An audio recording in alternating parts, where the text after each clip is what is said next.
ये कॉलर है नाम यास्मीन खान से। Hello, welcome to our stream. Hello hello hello hello, आवाज आ रही है? जी हेलो आ रही है। हेलो, नमस्ते। नमस्ते। सर, मैं मेरे पास दो सवाल हैं। जी पूछिए। पहला सवाल जो है कि हमारे नबी पाक सल्लल्लाहु अलैहि वसल्लम की जब मतलब उनकी जब बर्थ हुई थी, तो उससे पहले उनके जो वालिद थे, हजरत अब्दुल्ला, तो उनका इंतकाल उनके मतलब बर्थ से पहले हो गया था। ये बात सच्ची है? और अगर सच्ची है तो उसका कोई हदीस बता सकते हो आप? जी हाँ, ये उनकी जो लाइफ स्टोरी है, जिसको अवार्ड मिले हुआ है कि बेस्ट लाइफ स्टोरी बोल के, उस किताब हम्म। में इसका हवाला मिल जाएगा कि वो सफर को गए, तिजारती सफर को गए। ट्रेडिशनल सफर होता था, वो कारवां चलता था, तो वो चले गए थे सफर पे अब्दुल्ला। और सफर करके यानी कि अपना व्यापार करके फिर वापस लौटने लगे, तो रास्ते में उनका डेथ हो गया मदीने के पास, मक्का नहीं पहुंच सके। और डेथ होने के 4 महीने बाद बर्थ हुआ, ऐसा एक नरेशन है। 2 साल बाद बर्थ हुआ, ऐसा एक नरेशन है। 4 साल बाद बर्थ, तो ये ऐसे 3 नरेशन मिलते हैं। तो वो किताब आप पढ़ लेंगे। उसमें से जो भी आपको पसंद है उसको आप मान सकते हैं, क्योंकि ये हिस्ट्री है। और ये बात सही है, कोई भी मुस्लिम हम्म। ये नहीं कह सकता कि हम्म। मोहम्मद के बर्थ के बाद उनके डैड का इंतकाल हुआ, डेथ हुआ। हर मुसलमान इस बात को एक्सेप्ट करता है कि इनका जो बर्थ है, जो कल बर्थडे मनाया जाएगा, तो ये उनके हम्म। डैड के डेथ के बाद हुआ है। हुँ, मतलब नबी पाक जो हैं वो टाइप के हैं, जिसे बोलते ना जाए। जी, आप जो भी समझ लीजिए उसको। हमारे पास और तो सर, कुछ ये मौलवियों किताब के क्लिप भी कौन-सी है? आते हैं। ये किताब कौन-सी है, नाम बता सकते हैं? अल रायतुल मखतूम, मुबारक पूरी की लिखी हुई किताब है।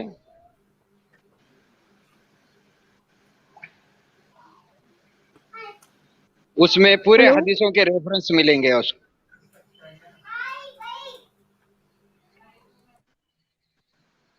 हाँ, ये एक अच्छा सवाल आया।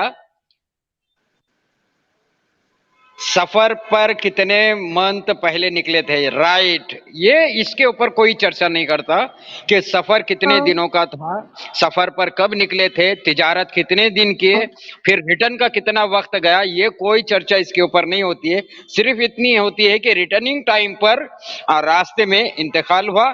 और उसके सबसे कम जो पीरियड बताया जाता है वो 4 महीने है, कि 4 महीने के बाद उनके बर्थ हुए हुआ है। तो अगर हाँ, 4 और महीने कुछ। पहले हुआ है तो जी, फिर तो नाजायज़ नहीं होगा ना? अभी देखिए, अब जायज ना जायज जो कुछ भी है, तो आपको यानी कि या तो डिसाइड करना है या एक्सेप्ट करना है। डिसाइड करना तो बोल ही नहीं सकते यहाँ पर, एक्सेप्ट करना है कि आप क्या अकीदा एक्सेप्ट करते हैं। तो सही और गलत में तो 2 तो चीज़ हो गया, तो 2 साल सही होगा या तो 4 महीने सही होगा। तो हम लोग ये कैसे डिसाइड करें कि कौन-सा वाला सही है? 4 महीने भी, तो ये एक सवाल है कि वो 4 महीने डेथ के बाद हुआ हुआ है, तो आजाद जी। डेथ से पहले सफर कितने महीने का था, वो जाना और वापिस आने का सफर कितने महीने का था? आजाद जी, 4 महीना नहीं, हुँ। 4 साल और 2 साल का इशू है। जी, 4 साल और दो ओह! साल का भी इशू है, ग्रेट यानी ऑथेंटिक बुक से। तो 2 साल ने 1 साल का भी अगर इश्यू बनता है, तब भी आपका जो सवाल है वो सवाल फिर भी खड़ा के खड़ा ही रहेगा। आंधी आएंगी 2 साल की, 4 साल की चले जाएंगी, आपका सवाल फिर खड़ा रहेगा कि इनकी बर्थ जो है तो वो मशकूक है। Right sir. और सर, मेरा सेकंड जो क्वेश्चन है ना वो ये है कि मतलब हजरत जो जैनब है उनके ताल्लुक से, कि हजरत जैनब जो थी वो मतलब कि मतलब एक वो है, मुसलमान है, वो मतलब पक्का मोमिन है, तो वो में से मतलब उसे डिबेट होती है, तो मतलब जैनब की बात आती है, तो वो मुझे बोलता है कि जो हजरत जैनब है और इसकी उससे शादी की, क्योंकि वहाँ पर जो मुंह वाले बेटे थे उससे पहले शादी नहीं होती थी, मतलब उसकी बीवी से, तो उसको तोड़ने के लिए नबी पाक ने जैनब से मतलब शादी करा, और जैद से तलाक करवा करके। तो इसका रीजन क्या है जब उन्होंने जैनब से शादी करी थी? इसके दो तीन रीजन मिलते हैं। पहला रीजन मैं बताऊंगा कि वो जैद से मिलने के लिए उनके घर पे गए। नरेशन में मिलता है, सर मेरी बात नहीं है, कि वो जैद से मिलने उनके घर पे गए, लेकिन जैद नहीं था और जैनब नहा रही थी और पहली बार ओपनली इन्होंने देखा उनको, पहली बार। और देखने के बाद वापस आ गए। दिल में कुछ शायद उनके दिल में आ गया था, लेकिन उनके दिल को दिल नवाज करने वाला खुदा, उसने उनकी ख्वाहिशात को भांप लिया था और उसने आयत नाजिल किया। फर्स्ट। सेकंडली ये हम्म है कि जायद के और जैनब के बीच में कुछ विवाद चल रहा था, झगड़ा होता था कि वो एक हम्म दूसरे के साथ खुश नहीं थे। और ये बात इनको पता चल गई और ये दिल ही दिल में सोच रहे थे और उसे कन्विंस कर रहे थे कि तू निभा ले, तू निभा ले। तो अल्लाह ने ये बात नाजिल की कि तेरे दिल में जो है वो तू हम्म बयान नहीं कर रहा, लोगों से डर रहा है और तू हम्म खुल के जो बात नहीं कहता वो अल्लाह एक दिन सबको बता देगा। और उसके बाद उन्होंने उससे कहा कि तलाक दे दे और अल्लाह ने हम्म उसको आसानी कर दी कि जो तुम्हारे अडॉप्टेड सन है, दत्तक के जो बेटे लिए हुए है, वो तुम्हारे रियल बेटे नहीं है, हकीकी बेटे नहीं है, तुम उनके हम्म बीवियों से शादी कर सकते हो। अल्लाह मुसलमानों के लिए कोई तंगी नहीं चाहता। तो ये जो चैप्टर है वो चैप्टर के रेफरेंस में यानी कि उसको तफसीर में ये कहानियां मिलते हैं और उसके अंदर रेफरेंस होता है उन हदीसों का। तो ये बात, दो चीजें आपको समझना चाहिए कि इसमें ये भी बात कही जा हम्म रही है कि दोनों में झगड़ा होता था और ये भी बात हम्म कही जा रही है कि उनको इन्होंने ओपन देखने के बाद इनका दिल कुछ चाहा और अल्लाह ने उसको पूरा, उनकी चाहत को पूरा कर दिया। अच्छा सर, आज मेरी एक न्यूज़ पे ना ध्यान पड़ी, तो उस न्यूज़ में था कि ना एक क्या नाम था उसका, तमीजुद्दीन नाम का कोई बंदा था। वही 50 से ऊपर थी उसकी उम्र। तो दिल्ली का वो वाकया है। तो जो बंदा था वो रोटी में, जो तंदूरी रोटी होती है वो काम करता है, तो रोटी बना के वो थूकता था उसमें। और अभी तक हम लोगों ने देखे हैं, जो न्यूज़ आते रहते हैं कि कोई फल में थूकता है, कोई और किसी में कोई शादी ब्याह का जो मतलब वो होता है, समारोह होता है, तो उसमें कोई थूकता रहता है। तो ये चीज़ अक्सर करके जो हमारे कौम के लोग हैं, मतलब मुसलमान जो हैं, वो लोग ऐसा करते हैं। तो इसके लिए भी कोई चीज़ है, कोई मतलब हदीस है क्या ऐसा कि ऐसा करना चाहिए, या फिर नहीं वो लोग नहीं अपने नहीं मन से नहीं, ही ऐसी कर रहे हैं? कोई चीज नहीं है। ये उनकी पर्सनल एक्टिविटीज है, ये किसी बुक को फॉलो नहीं कर रहे हैं।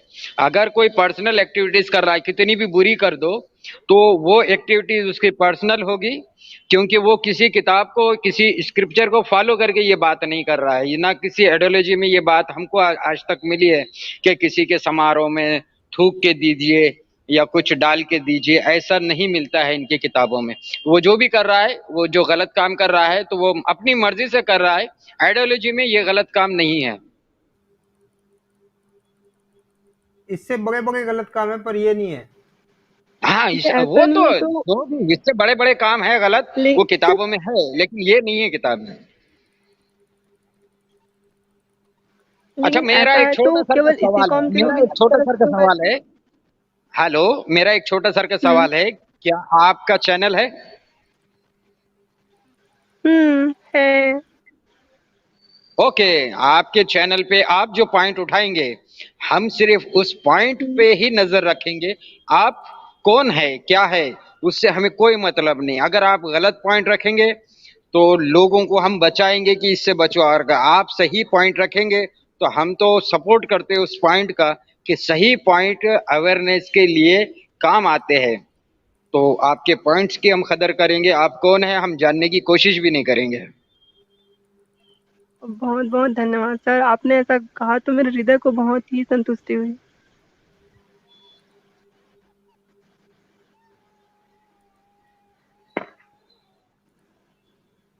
और क्या पूछना चाहते क्या हैं? हुआ? और क्या पूछना चाहते हो? सवाल तो मुझे बहुत हैं, बट मुझे ना याद नहीं आ रहा, क्योंकि ऐसे स्ट्रीम में किसी के साथ जाओ नहीं, तो फिर दिमाग में जो होता है वो भूल जाती हूँ मैं। ठीक है, तो मेरा ईमेल आपके पास है, azadground@gmail.com। मैं चाहता हुँ, हूं कि आप अपने चैनल पर कुछ ऐसे सवाल, कुछ ऐसी बात रखें कि आपकी आवाज, आप कोई भी हो लेकिन आपकी आवाज से कुछ अवेयरनेस उधर भी जाए क्योंकि अभी देखिए हमारे मुस्लिम सोसाइटी में लोगों को मुस्लिम बने रहने के लिए जो मजबूर होना पड़ता है उसकी एक वजह, एक रीजन है मुस्लिम महिलाएं। मुस्लिम महिलाएं इतना कस के पकड़ी है इस्लामिक आइडियोलॉजी को, क्योंकि वो नहीं जानती है। अगर वो जान जाएंगे तो सबसे पहले वही दूर होंगे, लेकिन वो नहीं जानते कि जन्नत में उनके लिए क्या इनाम है, क्या अवार्ड है। लेकिन वो अपने बेटों को, अपने पति को, अपने खानदान को इस्लाम से बाहर जाने ही नहीं देते। अक्सर वो काम जो इस्लाम में नहीं होते लेकिन मुल्ला करवाता है, तो ये महिलाएं के सपोर्ट है कि वो आदमी मजबूरन करना पड़ता है। एक आदमी था, मैं छोटी सर की बात करता हूँ क्योंकि संडे गैदरिंग है। एक आदमी था, तो वो ऐधी था। ऐधी मतलब उसको दिमाग अच्छा लगाना, कोई भी ऐधी को दिमाग बहुत लगाना आता है। उसे कुछ भी काम बोलो तो वो काम के नेगेटिव पॉइंट्स दे देता है, इतना शार्प रहता है। काम से बचने के लिए देता है लेकिन नेगेटिव पॉइंट जरूर दे देता है। तो वो ऐधी आदमी था। उसको उसकी बीवी ने बोला कि कब तक ऐधी रहता है, कुछ तो काम कर। तो वो बोलता लोन उठा के कुछ काम करूंगा, और अगर सक्सेस नहीं हुआ तो लोन फेरते फेरते हम परेशान हो जाएंगे। तो उसने कहा कि ये मुर्गी है घर में, ये बेच के आ जाए। अब उसका मुस्लिम नाम था, अगर वो नाम मैं लूंगा तो लोग बोलेंगे कि देखो वो फलाने को बदनाम कर रहा।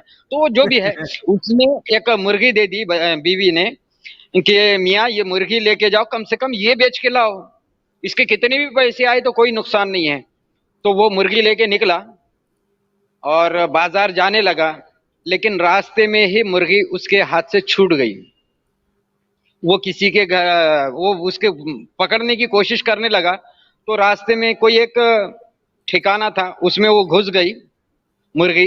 तो ये भी उसके पीछे घुस गया, और अचानक घुस गया तो वहां एक दरवाजा देखा। वो दरवाजे के अंदर से मुर्गी तो निकल गई अंदर, लेकिन ये बाहर ही खड़ा रहा और दरवाजे को ढकेलने की कोशिश करने लगा। कुछ देर के बाद एक महिला ने दरवाजा खोली, एक औरत ने दरवाजा खोली, और उससे पहले तो खौफजदा थी और फिर डर के बोली कि क्या है। तो बोली मेरी मुर्गी अंदर आ गई, बोल के वो घुस गया मुर्गी पकड़ने के लिए। तो उन्हें मुर्गी पकड़ी, तो इतने में उस औरत ने कहा, उस महिला ने कहा कि मेरा पति आ रहा है, अब तेरी कोई खैर नहीं, या तो तू भी कत्ल होगा, मैं भी कत्ल होंगी। तू क्या कर, वो अलमारी है, वो कबोर्ड है, वहां जाकर छुप जा तू, और जब ये चले जाएगा तो जब मुझे तुझे बाहर निकाल दूंगी, आजाद कर दूंगी। वो भाग गया और उस अलमारी में जाकर छुप गया, और उसने अलमारी बंद कर दी। अब अलमारी के अंदर और एक आदमी बैठा था। तो ये आईजी ने बोला यार बैठे बैठे व्यापारिच कर देंगे। तो वो उसने बोला खामोशी से उस अलमारी में के आदमी को कि भाई मेरी मुर्गी ले रहा क्या। वो बोलता कि नहीं ले रहा, तेरे को तो लेना पड़ेगा, नहीं तो मैं चिल्लाऊंगा। तू भी गया और मैं भी गया। तो वो बोला ठीक है बोल कितने में दे रहा। तो वो बोला 100 रुपए में दे रहा। बोले नहीं लूंगा तो मैं चिल्लाऊंगा। बोले ठीक है, बोले ये ले 100 रुपये। उसने 100 रुपये दे दिया और मुर्गी ले लिया। तो बाद में फिर वो आदमी बोलता भाई वो मुर्गी बेच रहा क्या। तो वो बोलता कि अरे यार अभी तो तूने बेचा मेरे को। नहीं नहीं, तो बेचा तो क्या हुआ, अब खरीदना चाहता हूँ। तो वो बोला कि ठीक है बेच देता, 100 रुपये में दे रहा। नहीं मैं 80 रुपये में लूंगा, दे रहा क्या। वो बोलता नहीं मैं 80 रुपये में नहीं दे रहा, मैं चिल्लाऊंगा। तो बोलता है ठीक है तो बात 80 रुपये दे, ये ले ले मुर्गी। उन्हें 80 रुपये लेता देता है, वो मुर्गी वापस ले लेता है, और 2 सेकंड के बाद फिर बोलता है कि मैं बेचना चाह रहा हूँ, ले रहा क्या। फिर उसको 100 रुपये में बेचता है, और फिर 70 रुपये में खरीद भी लेता है। और बाद में जब उसका पति वो चले जाता है बाहर, तो ये खोलती है, जब तक इन्हें 150-200 रुपये कमा भी लेता है, और मुर्गी फिर इसके हाथ में रहती है। और ये घर पे खुशी खुशी आ जाता है, बेगम साहब को बोलता है ये रही आपकी मुर्गी और ये रही आज की इनकम। तो देखिए ये कह रहा हूं मैं कि मुस्लिम महिला क्या करती है। तो बोलती नहीं ये तो हराम है, ये तो हरगिज नहीं लेंगे। वो उनमें दोनों में झगड़ा हो जाता है। अब खाजी के पास जाने का मसला आ जाता है कि नहीं खाजी के पास चलो, मैं तुमने ऐसा किया, ब्लैकमेल किया, जो भी है वो मुस्लिम महिला बोलती है।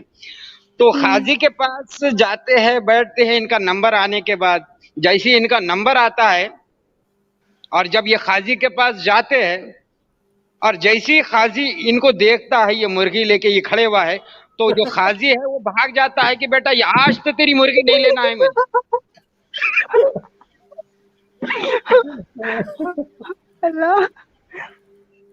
तो ये जो आदमी है, माशरा, मुस्लिम माशरा ऐसा चलता है कि ये जो महिला है ना, वो उनको मजबूर करती है। और समझ गए होंगे आप, खाजी क्यों भागा था, जी जी। मुर्गी नहीं लेना है मुझे। तो ऐसा है कि आपकी आवाज से शायद अवेयरनेस आ जाए और पता हम्म। चले इनको कि और उनके साथ क्या हो एक रहा है। एक सवाल था, एक सवाल था। जी बोलिए। जैसे कि कोई बंदा है, बंदी जो है शादीशुदा है, अब जी वो औरत जो है वो मतलब माँ बन गई है, उसका बेटा जो जवान हो गया है। अब जी वो दोनों की डेथ हो जाती है और दोनों मुसलमान हैं। अब वो लोग एक चीज के लिए हम लोग ऐसी कल्पना करते हैं कि जन्नत है, तो वो दोनों जन्नत में चले जाएं। अब क्योंकि जन्नत का जहां तक मुझे पता है तस्करा, तो जन्नत में हूरें हैं और बस यही सब काम चलता रहता है। तो जी। वो जो बंदा है उसकी माँ भी हूर बनेगी, और वो बंदा हूर को जो मतलब उसके साथ जो लिज्जत हासिल करेगा वो बंदा बनेगा, जन्नती बनेगा। तो वहां पर वो उसकी माँ और उसका जो बेटा है वो दोनों एक साथ हो सकते हैं कि वहां भी कोई रिश्ते नाते का कोई है। जी हाँ, वो रिश्ते नाते तो वहाँ नरेशन में आते हैं कि जो हाफिज रहेगा उसको ताज पहनाया जाएगा, और उनके माँ बाप को भी ताज पहनाया जाएगा, मतलब फिर माँ बाप डिक्लेयर हो जाएंगे वहां पर। हम्म। तो तो 72 में ये से एक कितनी और कम हो गई आजाद जी इस हिसाब से तो। हम्म, नहीं, हूर की कमी नहीं है ना, क्योंकि वो हूर का जो जनरेशन बताया गया है, अ, हमारे तारिक जमील साहब जाके आए हुए हैं वहां पर जन्नत से। तो वो बताया कि झट से तैयार हो जाएंगी हूर, वो कुछ पैदा हुई भी नहीं रहेंगी, और वो डायपर यूज करके बड़ी हुई भी नहीं रहेंगी। अच्छा, तारिक जमील बोल रहे भाई, अल्लाह ने एक हमारे ऊपर एक एहसान किया है कि एक बंदे को जन्नत से डायरेक्ट यहाँ धरती पर भेजा है, ताकि वो हूर का डिफिनेशन दे सके और अच्छे से दलाली में पैसे कमा सके। लेकिन जो अपना बोलते हो आपका तो सलाफी जो मौलाना है अपना हैदराबाद वाला जिसको आप जानते हैं, वो तो जी। बोल रहा था कि जन्नत में मतलब ये सारे खत्म हो जाएंगे, कोई वो नहीं बचेगा। तारिक जमील ही बोल रहा था, मतलब इनमें कुछ वो ईर्ष्या जलन ये सब खत्म हो जाएगी। जी। तो माँ मदर सन अपना ये सब रिश्ते की कहाँ रही वैल्यू, जब अंदर ईर्ष्या नहीं रही, कुछ नहीं रहा तो। नहीं तो सर, हम उसके बारे में हमारे जो थॉट्स है, तो वो थॉट्स आदर जिसे कहेंगे ना, रिश्तों का आदर हमारे पास रहता है। वो उन लोगों के पास जो रहता है तो वो उनका है मामला, उनके थॉट्स है। लेकिन हम उस नरेशन पे क्यों फोकस जाता है हमारा, क्योंकि हमारे थॉट से मैच खाती है कि जन्नती यानी जो काम करेगा, जन्नती काम करने वाला है, तो उसके माँ बाप को भी अवार्ड दिया जाएगा कि तेरे बेटे ने ये किया है। तो इसका मतलब माँ बाप डिक्लेयर हो रहे हैं ना सर। अब वो तारिक जमील ने अगर कुछ उससे हटके कहा होगा तो वो उसका थॉट्स है, लेकिन हमारे लिए इतना ही काफी है कि एक शहीद को और एक हाफिज को, उसके माँ बाप को भी अवार्ड दिया जा रहा है उसके बदले में, मतलब माँ बाप का रिलेशन कायम रख रहे हैं। ये हमारे लिए काफी है। वरना आप जो बता रहे हैं वैसे बातें भी बहुत से मुल्ला करते हैं। अब उनके थॉट्स है यार। अभी एक सवाल किसी ने किया था मौलाना से, क्या बीवी का दूध पी सकते हैं? अब सवाल करने वाले का भी जिगरा देखिए, और जवाब देने वाले का जिगरा देखिए कि हाँ, उससे निकाह नहीं टूट सकता, पेट भर के पी सकते हैं, बीवी के बीवी भी, बकरी के बकरी भी। ऐसे जवाब मौलाना दे रहा है। वो उसको डांट नहीं रहा है कि ऐसे बेहुदा सवाल क्यों कर रहे हो, वो डांट नहीं रहा है, बल्कि उसका जवाब दे रहा है। तो सर, वो उनके थॉट्स है और उनकी साइकोलॉजी है कि वो उधर ही ज्यादा सोच रखते हैं। और सुनने में कितना गंदा लगता है कि जो जन्नती हैं वो उनके हमको बेटे, शर्म आती है उनका कि मैंने पति बार बार कहा, और कुरान वो सर को खुद औरत। कहता हूँ कि हमारे बच्चे भी देखते हैं हमारा चैनल, तो हम इसको अवॉइड करते। बहुत सी ऐसी हदीसें हैं कि हम चाहते हम्म। बयान करना लेकिन नहीं करते, क्योंकि यहाँ पर परिवार देखता है इस चैनल को और बच्चे भी देखते हैं, तो हम नहीं चाहते। लेकिन एक बात है कि ये बात उनके पास आ जाना है कि ये जिस आइडियोलॉजी से दुनिया परेशान है, भारत नहीं अकेला, पूरी दुनिया परेशान है। हम चाहते हैं कि भारत में अच्छा हम्म। बदलाव आओ। इसका मतलब ये नहीं कि परेशानी सिर्फ भारत को है, लेकिन जिन सनातनियों के ऊपर लोग आते हैं, उंगली उठाते हैं, उन सनातनी के एक्टिविटीज भारत से बाहर कोई नहीं बता सकता। भारत के बाहर कोई राम के नाम पर कोई किसी को थप्पड़ मारते हुए भी हिस्ट्री नहीं बता सकता है पूरे वर्ल्ड में। लेकिन उसके बावजूद भी उनको गंद नजर आती है तो भारत में नजर आती है, कहीं और नजर ना है। किसी यूनिवर्सिटी में किसी का गला काटते हुए गंद नजर नहीं आती है उनको, भारत में आती है खाली। तो हम ये कह रहे हैं कि ये यास्मीन जी, कि ये जो बातें हैं आपकी आवाज से आपके चैनल पर अगर मिलेगी तो फीमेल्स जो है उनमें अवेयरनेस आएगा कि सोचो और तलाश करो इस्लामिक आइडियोलॉजी में कि एक महिला, एक बीवी, एक पत्नी अगर गलत काम करती है तो उसको मारो, लेकिन वही पत्नी पूरा घर चलाती है और अपनी जिम्मेदारी, अपनी रिस्पॉन्सिबिलिटी पूरी तरह निभाती है।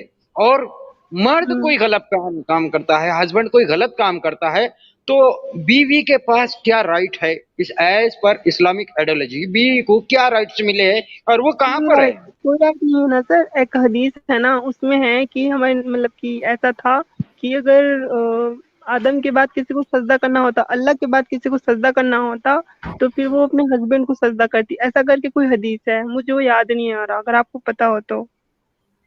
जी हाँ, ये नरेशन में मिलता है कि मोहम्मद ने कहा कि अल्लाह के सिवा किसी को सजदा नहीं करना, सजदा हराम है, शिर्क है।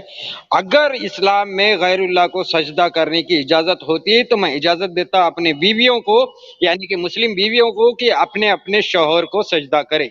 और आज भी स्लम एरिया में या इलिटरेट पर्सन में एक बात रहती है कि खुदा, आधा खुदा यानी निम्मे खुदा उसे कहते हैं, मजाजी खुदा शौहर को कहते हैं, पति को कहते हैं। तो आजाद जी, ये तारिक जमील से ही किसी ने सवाल किया था कि भाई जो ये 72 हुरे हैं वो एक से दूसरे से मुड़ के देखेगा तो दूसरे में ज्यादा आएगा, तो ये हुरे एक दूसरे से ईर्ष्या नहीं करेगी, जलन नहीं होगी हाँ देख के कि भाई ये तो हाँ उसके हाँ, नहीं, पास है मेरे हाँ पास नहीं है? तो अभी उसी में देखिए बोला आप था क्या कि ये कहेंगे। जो फीलिंग्स होती है ये सिर्फ इस जमीन पे जो जितनी ये मखलूक है इन पे इनमें होती है, जन्नत में कोई फीलिंग नहीं रहेगी एक दूसरे के लिए, सब एक दूसरे से प्यार करेंगी। जी तो प्यार फीलिंग नहीं होता, सिर्फ ईर्ष्या फीलिंग होती है, जलन फीलिंग होती है इनके लिए। अब ये देखो ना, जब फीलिंग नहीं रहेगी, जेलिसियस नहीं रहेगा, यानी कि जलन नहीं रहेंगी और दिल में बुग्ज नहीं रहेगा, और प्यार कैसे रहेगा, या फिर प्यार ही प्यार रहेगा? प्यार फीलिंग नहीं है क्या? मैं ये बोल रहा हूँ। आजाद भाई, गैर मोमिन औरतों का दर्जा जन्नत में क्या होगा? जी, गैर मुस्लिम, गैर मोमिन जन्नत में जाएगा ही क्यों? पहली बात, गैर मुस्लिम के लिए जन्नत में जगह ही कहाँ है? हाँ, जो छोटे बच्चे जिन्होंने अभी कोई धर्म कबूल नहीं किया है लेकिन पैदा हुए हैं नॉन मुस्लिम के पास, उसके लिए एक किताब में मैंने पढ़ा था, वो सच क्या है झूठ क्या है अभी मैंने देखा नहीं, लेकिन किताब में मैंने पढ़ा था कि वो बच्चे, छोटे बच्चे, वो वहां पर मोतियों के जैसा जन्नत में जन्नतियों को सर्व करेंगे, यानी वेटर का काम करेंगे। ऐसा मैंने किताब में पढ़ा था। और बहुत से अच्छा, मुस्लिम उसको एक्सेप्ट नहीं करते, ये भी बता दूं, इसमें यानी एक कि सवाल सारे है, मुस्लिम उसको एक्सेप्ट सुनो नहीं ना। करते, लेकिन वो किताब में है।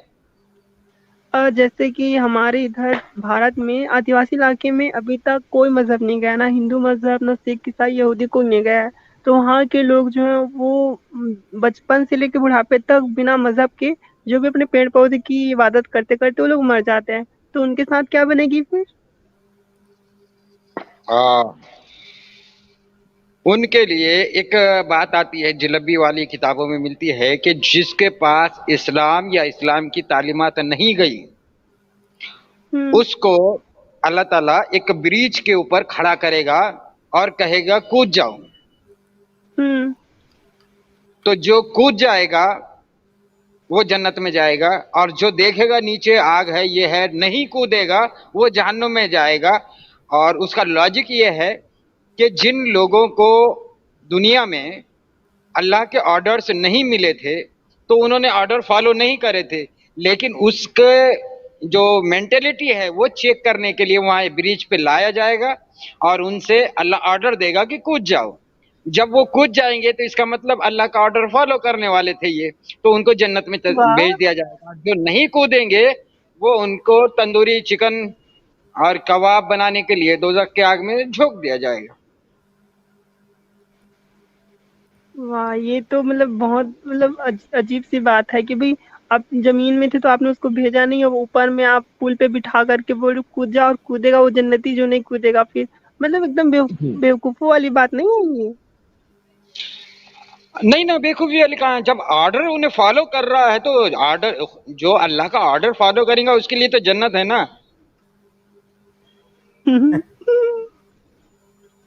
आजाद जी, ये सवाल समझे आप?